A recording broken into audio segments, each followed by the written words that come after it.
Hey guys, welcome back to the channel. ಮೊದಲನೇದಾಗಿ WrestleMania 42 ಬಗ್ಗೆ ಮಾತಾಡೋದಾದ್ರೆ, ರೀಸೆಂಟ್ ಆಗಿ ಡಬ್ಲ್ಯೂ ಅವರು ರಸಲ್ ಮೇನಿಯಾ 42 ನ ಬಿಹೈಂಡ್ ದ ಸೀನ್ ಟ್ರೈಲರ್ ವಿಡಿಯೋನ ಲಾಂಚ್ ಮಾಡಿದ್ದಾರೆ. ಅಂಡ್ ಲಿಟ್ರಲಿ ಈ ಒಂದು ವಿಡಿಯೋದಲ್ಲಿ ಅವರು ಎಲ್ಲಾ ಪ್ರಾಬ್ಲಮ್ಸ್ ಗಳನ್ನು ಕೂಡ ಹೇಳಿದ್ದಾರೆ ಅಂತಾನೆ ಹೇಳ್ಬಹುದು. ಯಾವ ರೀತಿ ಕಂಪ್ಲೀಟ್ ಆ ಒಂದು ಪೋಕರ್ ಸೆಟಪ್ ನ ನಾವು ಮಾಡಿದ್ವಿ ಅಂಡ್ 4 ಬಿಗ್ಗೆಸ್ಟ್ ಸೂಪರ್ ಸ್ಟಾರ್ಸ್ ಗಳನ್ನ ಒಟ್ಟಿಗೆ ಒಂದೇ ಟೈಮ್ ಅಲ್ಲಿ ಕರ್ಕೊಂಡು ಬಂದ್ವಿ. ಅಂಡ್ ಅದು ಇನ್ನೂ ಕೂಡ ತುಂಬಾನೇ ಬಿಗ್ ಚಾಲೆಂಜ್ ಆಗಿತ್ತು. ಅಂಡ್ ಅದಾದ್ಮೇಲೆ ಎಲ್ಲರೂ ಕೂಡ ನಮಗೆ ಸಹಕರಿಸಿದ್ರು ಅಂತ ಡಬ್ಲ್ಯೂ ಅವರು ಅಫಿಷಿಯಲ್ ಆಗಿ ಲಾಂಚ್ ಮಾಡಿದ್ದಾರೆ ಅಂತಾನೆ ಹೇಳ್ಬಹುದು. ಯೂಟ್ಯೂಬ್ ಅಲ್ಲೂ ಕೂಡ ನೀವು ಈ ಒಂದು ಹೋಗಿ ಬಿಹೈಂಡ್ ದ ಸೀನ್ ವಿಡಿಯೋನ ನೋಡಬಹುದು. ಅಂಡ್ ಎಲ್ಲರ ಕ್ಯಾರೆಕ್ಟರ್ ಬ್ರೇಕ್ ನು ಕೂಡ ನೀವು ಇಲ್ಲಿ ನೋಡ್ತಾ ಇರಬಹುದು. ಬ್ರಾಕ್ ಲೆಸ್ನರ್ ಅವರು ಕೂಡ ನಗಾಡ್ತಾ ಇದ್ದಾರೆ ಅಂಡ್ ರೋಮನ್ ರೈನ್ಸ್ ಅವರು ಕೂಡ ಕೋಡಿ ರೋಡ್ಸ್ ಅವರ ಜೊತೆ ಸೇರ್ಕೊಂಡು ನಗಾಡ್ತಾ ಇದ್ದಾರೆ. ಏನೇ ಆಗ್ಲಿ, ಈ ಒಂದು ಬಿಹೈಂಡ್ ದ ಸೀನ್ ವಿಡಿಯೋ ನನಗಂತೂ ಸಿಕ್ಕಾಪಟ್ಟೆ ಇಷ್ಟ ಆಯ್ತು. ಇದ್ರ ಜೊತೆಗೆ ಡಬ್ಲ್ಯೂ ಅವರು ಬ್ರಾಕ್ ಲೆಸ್ನರ್ ಅವರ ಸಪರೇಟ್ ಟ್ರೇಲರ್ ನ ಲಾಂಚ್ ಮಾಡಿದ್ದಾರೆ. ಇದಕ್ಕಿಂತ ಮುಂಚೆ ಕೋಡಿ ರೋಡ್ಸ್, ರೋಮನ್ ರೈನ್ಸ್ ಹಾಗೆ ಸಿಎಂ ಪಂಕ್ ಅವ್ರದ್ದು ಕೂಡ ಸಪರೇಟ್ ಆಗಿ ಟ್ರೇಲರ್ ನ ಲಾಂಚ್ ಮಾಡಿದ್ರು. ಅಂಡ್ ಈಗ ಬ್ರಾಕ್ ಲೆಸ್ನರ್ ಅವ್ರದ್ದು ಕೂಡ ಲಾಂಚ್ ಮಾಡಿದ್ದಾರೆ. ನಮ್ಮ ಬ್ರಾಕ್ ಲೆಸ್ನರ್ ಅವರು ಬರ್ತಾರೆ. ಅವ್ರು ಹೇಳ್ತಾರೆ, ಇಲ್ಲಿರ್ತಕ್ಕಂಥವ್ರು ಕೂಡ ಎಲ್ಲರೂ ಕೂಡ ಪ್ಲಾನ್ ನ ಮಾಡ್ಕೊಂಡು ಬಂದಿದ್ದಾರೆ ಅಂಡ್ ಅವರಿಗೆ ಗೊತ್ತಿಲ್ಲ ನಾನು ಅವರ ಪ್ಲಾನ್ ಮುಖಾಂತರ ಇಲ್ಲಿ ಆಡೋದಕ್ಕೆ ಬಂದಿಲ್ಲ. ನಾನಿಲ್ಲಿ ಯಾವ ಕ್ಯಾಚ್ ಪ್ರೈಸ್ ನು ಕೂಡ ಹೇಳೋದಕ್ಕೆ ಬಂದಿಲ್ಲ, ಯಾಕಂದ್ರೆ ನಾನು ಎಲ್ಲದನ್ನು ಕೂಡ ಕಾಂಕರ್ ಮಾಡ್ತೀನಿ ಅಂತ ನಮ್ಮ ಬೀಸ್ಟ್ ಬ್ರಾಕ್ ಲೆಸ್ನರ್ ಅವರು ಒಂದು ಸ್ಟೇಟ್ಮೆಂಟ್ ನ ಕೊಟ್ಟಿದ್ದಾರೆ. ನಮ್ಮ ಬ್ರಾಕ್ ಲೆಸ್ನರ್ ಅವರ ಲೆವೆಲ್ಲೇ ಬೇರೆ ಅಂತಾನೆ ಹೇಳ್ಬೇಕು. ನೋಡೋಣ ಗಾಯ್ಸ್, ರಾಯಲ್ ರಂಬಲ್ ಹಾಗೆ ರಸಲ್ ಮೇನಿಯಾದಲ್ಲಿ ಬ್ರಾಕ್ ಲೆಸ್ನರ್ ಅವರ ಬುಕ್ಕಿಂಗ್ ಯಾವ ರೀತಿ ಇರುತ್ತೆ ಅಂತ. ನಮ್ಮ ಬ್ರಾಕ್ ಲೆಸ್ನರ್ ಅವರ ನೆಕ್ಸ್ಟ್ ಅಪಿರಿಯನ್ಸ್ ಬಗ್ಗೆ ಮಾತಾಡೋದಾದ್ರೆ, ಅಪ್ಡೇಟ್ಗಳು ಬರ್ತಿರೋ ಪ್ರಕಾರ ಜನವರಿ 4ನೇ ತಾರೀಕಿನ ಮಂಡೇ ನೈಟ್ ಅಲ್ಲಿ ನಮಗೆ ಬ್ರಾಕ್ ಲೆಸ್ನರ್ ಅವರ ರಿಟರ್ನ್ ನೋಡೋದಕ್ಕೆ ಸಿಗಬಹುದಂತೆ. ನೆಕ್ಸ್ಟ್ ಅಪ್ಡೇಟ್ ಕಡೆ ಬರೋದಾದ್ರೆ, ಇದಿರ್ತಕ್ಕಂಥದ್ದು ಜಾನ್ ಸಿನಾ ಅವರ ರಿಟೈರ್ಮೆಂಟ್ ಟೂರ್ ಬಗ್ಗೆ. ನಿಮಗೆ ಗೊತ್ತಿರಬಹುದು, 2025ರ ಜನವರಿಯಿಂದ ಡಿಸೆಂಬರ್ ವರೆಗೂ ಕೂಡ ಜಾನ್ ಸಿನಾ ಅವರ ರಿಟೈರ್ಮೆಂಟ್ ಟೂರ್ ನಮಗೆ ನೋಡೋದಕ್ಕೆ ಸಿಕ್ತು. ನಾವೆಲ್ಲರೂ ಕೂಡ ತುಂಬಾನೇ ಎಕ್ಸ್ಪೆಕ್ಟೇಷನ್ಸ್ ಗಳನ್ನ ಇಟ್ಕೊಂಡಿದ್ವಿ.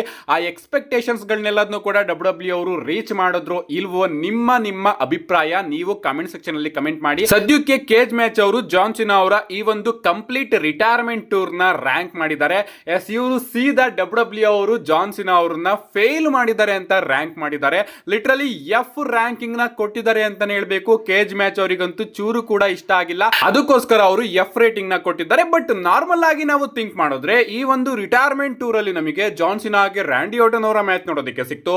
John Cena CM Punk match, John Cena Cody Rhodes match, John Cena Cody Rhodes match, John Cena Brock Lesnar ಅವರ ಮ್ಯಾಚ್, ಜಾನ್ ಸಿನಾ ಅವರ ಹೀಲ್ ಟರ್ನ್, ಜಾನ್ ಸಿನಾ ಹಾಗೆ ರಾಕ್ ಅವರ ಅಲಯನ್ಸ್, ಜಾನ್ ಸಿನಾ ಅವರ ಇಂಟರ್ಕಾಂಟಿನೆಂಟಲ್ ಚಾಂಪಿಯನ್ಶಿಪ್ ಇನ್ನು, John Cena ಅವರ undisputed championship ಇನ್ನು, ಇದೆಲ್ಲದೂ ಕೂಡ ನೋಡೋದಕ್ಕೆ ಸಿಕ್ತು. ಇದನ್ನ ಆನ್ ಪೇಪರ್ ನೋಡಿದ್ರೆ ಓಕೆ ಗುರು, ಏನ್ ಗುರು ಈ ರೀತಿ ಡಬ್ಲ್ಯೂ ಅವರು ಕೆಲಸ ಮಾಡಿದಾರಲ್ಲ, ಇಂತಿಂತ ಡ್ರೀಮ್ ಮ್ಯಾಚ್ ಗಳನ್ನ ಕೊಟ್ಟಿದಾರಲ್ಲ ಅಂತ ಅನ್ಸುತ್ತೆ. ಬಟ್ ಇದ್ರ ಹಿಂದೆ ಇರ್ತಕ್ಕಂತಹ ಸ್ಟೋರಿನ ನೋಡಿದ್ರೆ ಇಷ್ಟೇನಾ ಗುರು, ಇಷ್ಟೇನಾ ಮಾಡಿದ್ರು ಡಬ್ಲ್ಯೂ ಅಂತ ಅನ್ಸುತ್ತೆ. ಅಂದ್ರೆ ಆನ್ ಪೇಪರ್ ಡಬ್ಲ್ಯೂ ಅವರು ಮ್ಯಾಚಸ್ ಗಳನ್ನ ಕೊಟ್ರು, ಬಟ್ ಅದರಿಂದಗಡೆ ಸ್ಟೋರಿ ಲೈನ್ ಅನ್ನೋದು ಚೂರು ಕೂಡ ಇರಲಿಲ್ಲ. ಅದಕ್ಕೋಸ್ಕರನೇ ನನ್ನ ಪ್ರಕಾರ ಈ ಒಂದು ಜಾನ್ ಸಿನಾ ಅವರ ರಿಟೈರ್ಮೆಂಟ್ ಟೂರ್ ಸ್ವಲ್ಪ ಫೇಲ್ಡ್ ಆಗಿದೆ ಅಂತಾನೆ ಅನ್ಕೋತೀನಿ. ಸ್ಟೋರಿ ಲೈನ್ ನ ಡಬ್ಲ್ಯೂ ಅವರು ಏನಾದ್ರು ಇಂಪ್ರೂವೈಸ್ ಮಾಡಿದ್ರೆ ಇನ್ನೂ ಕೂಡ ಚೆನ್ನಾಗಿರೋದು. ನೆಕ್ಸ್ಟ್ ಅಪ್ಡೇಟ್ ಕಡೆ ಬರೋದಾದ್ರೆ, ಇದಿರ್ತಕ್ಕಂಥದ್ದು ಆಸ್ಟನ್ ಥಿಯರಿ ಅವರ ಬಗ್ಗೆ. ನಿಮಗೆ ಗೊತ್ತಿರಬಹುದು, ನೆನ್ನೆ ಮಂಡೇ ನೈಟ್ ಅಲ್ಲಿ ಆ ಮಿಸ್ಟ್ರಿ ಮಾಸ್ಕ್ ಮ್ಯಾನ್ ಬೇರೆ ಯಾರು ಅಲ್ಲ, ಆಸ್ಟನ್ ಥಿಯರಿ ಅವರೇ ಅಂತ ಡಬ್ಲ್ಯೂ ಅವರು ಅಫಿಷಿಯಲ್ ಆಗಿ ರಿವೀಲ್ ಮಾಡಿದ್ದಾರೆ. ಅಂಡ್ ಇದಕ್ಕೆ ಎಂಗೇಜ್ಮೆಂಟ್ ಕೂಡ ಅಷ್ಟೇ ಇಂಪ್ಯಾಕ್ಟ್ಫುಲ್ ಆಗಿ ಸಿಕ್ಕಿದೆ. ಎಸ್, ಕೇವಲ 18 ಗಂಟೆಗಳಲ್ಲಿ ಡಬ್ಲ್ಯೂ ಎಲ್ಲ ಸೋಷಿಯಲ್ ಮೀಡಿಯಾ ಪ್ಲಾಟ್ಫಾರ್ಮ್ ಗಳಲ್ಲೂ ಕೂಡ 21 ಮಿಲಿಯನ್ ವ್ಯೂಸ್ ಕ್ರಾಸ್ ಆಗಿದೆ ಆ ಒಂದು ಸೆಗ್ಮೆಂಟ್ ಗೆ ಅಂತಾನೆ ಹೇಳ್ಬೇಕು. ನಮ್ಮ ಆಸ್ಟನ್ ಥಿಯರಿ ಅವರನ್ನ ಡಬ್ಲ್ಯೂ ಅವರು ಕಂಪ್ಲೀಟ್ ಆಗಿ ಚೇಂಜ್ ಮಾಡಿ ತಗೊಂಡು ಬಂದಿದ್ದಾರೆ. ಅಂಡ್ ಈಗ ಆಸ್ಟನ್ ಥಿಯರಿ ಅವರು ಕೂಡ ವಿಷನ್ ನ ಭಾಗ ಆಗಿದ್ದಾರೆ ಅಂತಾನೆ ಹೇಳ್ಬೇಕು.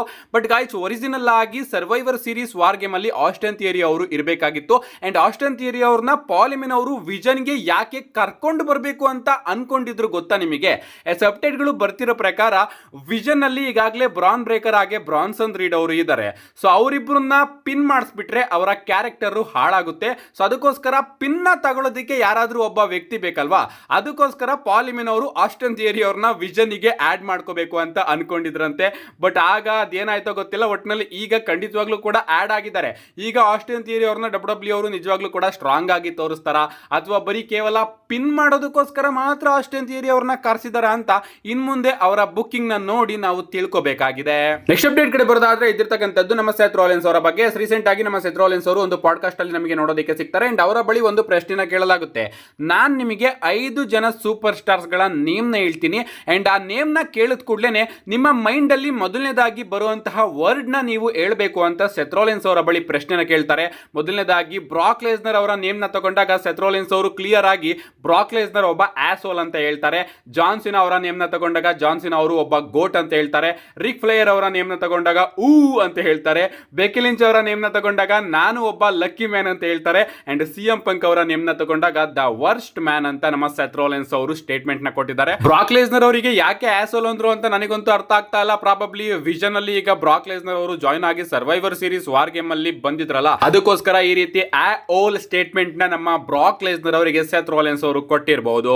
ನೆಕ್ಸ್ಟ್ ಅಂಡ್ ಫೈನಲ್ ಅಪ್ಡೇಟ್ ಕಡೆ ಬರೋದಾದ್ರೆ ಇದಿರ್ತಕ್ಕಂಥದ್ದು ನಮ್ಮ ಸ್ಕಾಟಿಷ್ ಸೈಕೋಪಾತ್ ಡ್ರೂ ಮ್ಯಾಕೆಂಟೈರ್ ಅವರ ಬಗ್ಗೆ. ಫೈನಲಿ ನಮ್ಮ ಡ್ರೂ ಮ್ಯಾಕೆಂಟೈರ್ ಅವರಿಗೆ WWE ಅವರು ಇನ್ನ ಒಂದು ಅವಕಾಶನ ಕೊಡ್ತಾ ಇದ್ದಾರೆ. ನಿನ್ನೆ ವಿಡಿಯೋನ ನೋಡಿದ್ರೆ ನಿಮಗೆ ಗೊತ್ತಿರುತ್ತೆ, ನಮ್ಮ ನಿಕ್ ಆಲ್ಟಿಸ್ ಅವರು ಡ್ರೂ ಮ್ಯಾಕೆಂಟೈರ್ ಅವರ ಮನೆಗೆ ಹೋಗಿರ್ತಾರೆ. ಅವರನ್ನ ಬ್ಯಾನ್ ಇಂದ ಮತ್ತೊಮ್ಮೆ ವಾಪಸ್ ಕರ್ಕೊಂಡು ಬರೋದಕ್ಕೆ ನಿಕ್ ಆಲ್ಟಿಸ್ ಅವರು ಕೆಲವೊಂದಷ್ಟು ಆಮಿಷಗಳನ್ನ ಒಡ್ತಾರೆ. ಬಟ್ ನಮ್ಮ ಡ್ರೂ ಮ್ಯಾಕೆಂಟೈರ್ ಅವರು ಅದನ್ನೆಲ್ಲದನ್ನು ಕೂಡ ರಿಜೆಕ್ಟ್ ಮಾಡಿ ತನ್ನದೇ ತಾದ ಕೆಲವೊಂದಷ್ಟು ನಿಯಮಗಳನ್ನ ಹೇಳ್ತಾರೆ. ಅಂದ್ರೆ ನನಗೆ ಕೋಡಿ ರೋಡ್ಸ್ ಅವರ ವಿರುದ್ಧ ರೀಮ್ಯಾಚ್ ಅಂತೂ ಖಂಡಿತವಾಗ್ಲೂ ಕೂಡ ಬೇಕು, ಬಟ್ ಆ ಒಂದು ಮ್ಯಾಚ್ ಅಲ್ಲಿ ಯಾವ ಸ್ಟಿಪ್ಯುಲೇಷನ್ ಇರುತ್ತೆ ಅನ್ನೋದನ್ನ ನಾನ್ ಡಿಸೈಡ್ ಮಾಡ್ತೀನಿ. ಅಂಡ್ ಆ ಒಂದು ಮ್ಯಾಚ್ ಆಗೋ ತನಕ ಕೋಡಿ ರೋಡ್ಸ್ ಏನಾದ್ರೂ ನನ್ನ ಮೇಲೆ ಒಂದು ಕೈ ಮಾಡಿದ್ರು ಕೂಡ ಅವನು ತನ್ನ ಚಾಂಪಿಯನ್ಶಿಪ್ ನ ಅಲ್ಲೇ ರಿಲಿಂಕ್ವಿಶ್ ಮಾಡಬೇಕು, ಇದು ನನ್ನ ನಿಯಮ ಅಂತ ಹೇಳ್ತಾರೆ. ಅಂಡ್ ಅದಕ್ಕೆ ನಮ್ಮ ನಿಕ್ ಆಲ್ಟಿಸ್ ಅವರು ಕೂಡ ಒಪ್ಕೋತಾರೆ. ಇದಾದ್ಮೇಲೆ ನಮ್ಮ ಕೋಡಿ ರೋಡ್ಸ್ ಅವರು ಬಂದು ಅವರ ಮನೆಗೆ ನುಗ್ಗಿ ಡ್ರೂ ಮ್ಯಾಕೆಂಟೈರ್ ಅವರ ಮೇಲೆ ಅಟ್ಯಾಕ್ ಮಾಡೋದಕ್ಕೆ ಶುರು ಮಾಡ್ತಾರೆ. ಸೊ ಮತ್ತೊಮ್ಮೆ ನಮಗೆ ಡ್ರೂ ಮ್ಯಾಕೆಂಟೈರ್ ಹಾಗೆ ಕೋಡಿ ರೋಡ್ಸ್ ಅವರ ನಡುವೆ ಅನ್ಡಿಸ್ಪ್ಯೂಟೆಡ್ WWE ಚಾಂಪಿಯನ್ಶಿಪ್ ಗೆ ಒಂದು ಮ್ಯಾಚ್ ನೋಡೋದಕ್ಕೆ ಸಿಗ್ತಾ ಇದೆ. ಅಂಡ್ ಈ ಬಾರಿ ಪ್ರತಿ ಬಾರಿ ಅಂತೆ ನಮ್ಮ ಡ್ರೂ ಮ್ಯಾಕೆಂಟೈರ್ ಅವರು ಒಂದು ಸ್ಟಿಪ್ಯುಲೇಷನ್ ನ ಚೂಸ್ ಮಾಡ್ಕೋತಾ ಇದ್ದಾರೆ. ಇನ್ನ ಈ ಒಂದು ಮ್ಯಾಚ್ ಎಲ್ಲಾಗುತ್ತೆ, ರಾಯಲ್ ರಂಬಲ್ ಅಲ್ಲಿ ಆಗುತ್ತಾ ಅಥವಾ ರಾಯಲ್ ರಂಬಲ್ ಗಿಂತ ಇಂದಿನ ಸ್ಯಾಟರ್ಡೆ ನೈಟ್ ಮೇನ್ ಇವೆಂಟ್ ಅಲ್ಲಿ ಆಗುತ್ತಾ, ಯಾವುದೇ ರೀತಿಯ ಅಪ್ಡೇಟ್ ಇಲ್ಲ. ಒಟ್ಟಿನಲ್ಲಿ ಈ ಒಂದು ಮ್ಯಾಚ್ ಅಲ್ಲಿ ಗೈಸ್ WWE ಅವರು ಪ್ರಾಬಬ್ಲಿ ಥಿಂಕ್ ಮಾಡಬಹುದು ಡ್ರೂ ಮ್ಯಾಕೆಂಟೈರ್ ಅವ್ರನ್ನ ಗೆಲ್ಸೋದಕ್ಕೆ. ಅಂಡ್ ಈ ಒಂದು ಮ್ಯಾಚ್ ಅಲ್ಲಿ ನಮ್ಮ ಡ್ರೂ ಮ್ಯಾಕೆಂಟೈರ್ ಅವರು ಗೆಲ್ಲೇಬೇಕು ಅಂತ ಅನ್ಕೋತೀನಿ. ಇಲ್ಲೂ ಕೂಡ ನೀವೇನಾದ್ರೂ ಡ್ರೂ ಮ್ಯಾಕೆಂಟೈರ್ ಅವ್ರನ್ನ ಸೋಲ್ಸಿದ್ರೆ ನಿಜವಾಗ್ಲೂ ನೀವು ಡ್ರೂ ಮ್ಯಾಕೆಂಟೈರ್ ಅವ್ರನ್ನ ಯಾಕೆ ಬುಕ್ ಮಾಡ್ತಾ ಇದ್ದೀರಾ? ಸೋಲ್ಸೋದೇ ಆದ್ರೆ ಅವರಿಗೆ ಯಾಕೆ ಚಾಂಪಿಯನ್ಶಿಪ್ ಗೆ ಅವಕಾಶ ಕೊಡ್ತಾ ಇದ್ದೀರಾ? ನನಗಂತೂ ಅರ್ಥನೇ ಆಗೋದಿಲ್ಲ. ಲಿಟರಲಿ ಕೋಡಿ ರೋಡ್ಸ್ ಅವರ ಮೇಲೆ ಅವರಿಗೆ ಎಷ್ಟು ಅವಕಾಶ ಸಿಗ್ತಾ ಇದೆ. ಪ್ರತಿ ಮ್ಯಾಚ್ ಅಲ್ಲೂ ಕೂಡ ಅವರು ಸೋಲ್ತಾನೆ ಬರ್ತಾ ಇದ್ದಾರೆ. ಅಂಡ್ ಈಗ ಮತ್ತೊಮ್ಮೆ ಅವಕಾಶ ಕೊಟ್ಟಿದೆ. ಬಟ್ ಈಗಲೂ ಕೂಡ ಡ್ರೂ ಮ್ಯಾಕೆಂಟೈರ್ ಅವರೇನಾದ್ರೂ ಸೋತ್ರೆ ನಿಜವಾಗ್ಲೂ WWE ಕತೆ ಏನಾಗುತ್ತೋ ನನಗಂತೂ ಅರ್ಥ ಆಗ್ತಾ ಇಲ್ಲ. ಅಂಡ್ ಈ ಒಂದು ಮ್ಯಾಚ್ ಅಲ್ಲಿ ರ್ಯಾಂಡಿ ಓಟನ್ ಅವರ ಇನ್ವಾಲ್ವ್ಮೆಂಟ್ ನಮಗೆ ನೋಡೋದಕ್ಕೆ ಸಿಗಬಹುದು. ಅಂಡ್ ಅದರಿಂದ ಈ ಬಾರಿ ಡ್ರೂ ಮ್ಯಾಕೆಂಟೈರ್ ಅವರು ಸೋಲ್ಬಹುದು ಅಂತ ಕೆಲವೊಂದಷ್ಟು ಸ್ಪೆಕ್ಯುಲೇಷನ್ಸ್ ಗಳು ಬರ್ತಾ ಇದೆ. ರ್ಯಾಂಡಿ ಓಟನ್ ಅವರು ಇನ್ವಾಲ್ವ್ ಆಗ್ಲಿ ಬಿಡ್ಲಿ, ಈ ಒಂದು ಮ್ಯಾಚ್ ಅಲ್ಲಿ ಡ್ರೂ ಮ್ಯಾಕೆಂಟೈರ್ ಅವರು ಗೆಲ್ಬೇಕು ಗುರು. ಇಲ್ಲೂ ಕೂಡ ಡ್ರೂ ಮ್ಯಾಕೆಂಟೈರ್ ಅವರು ಏನಾದ್ರೂ ಸೋತ್ರೆ ಡ್ರೂ ಮ್ಯಾಕೆಂಟೈರ್ ಅವರಿಗೆ ಚಾಂಪಿಯನ್ಶಿಪ್ಗೆ ಅವಕಾಶ ಏನಾದರೂ ಯಾಕೆ ಕೊಡ್ತಾ ಇದ್ದೀರಾ ಅನ್ನೋ ಒಂದು ಪ್ರಶ್ನೆ ಎಲ್ಲರಲ್ಲೂ ಕೂಡ ಕಾಡುತ್ತೆ. ನಿಮಗೆ ಅನ್ಸುತ್ತೆ ಡ್ರೂ ಮ್ಯಾಕೆಂಟೈರ್ ಅವರು ಫೈನಲಿ ಚಾಂಪಿಯನ್ ಆಗ್ತಾರಾ, ಕೋಡಿ ರೋಡ್ಸ್ ಅವ್ರನ್ನ ಸೋಲಿಸ್ತಾರಾ? ನಿಮ್ಮ ಅನಿಸಿಕೆನ ಕಮೆಂಟ್ ಮಾಡಿ ಅಂತ ಹೇಳ್ತಾ see you guys in my next video.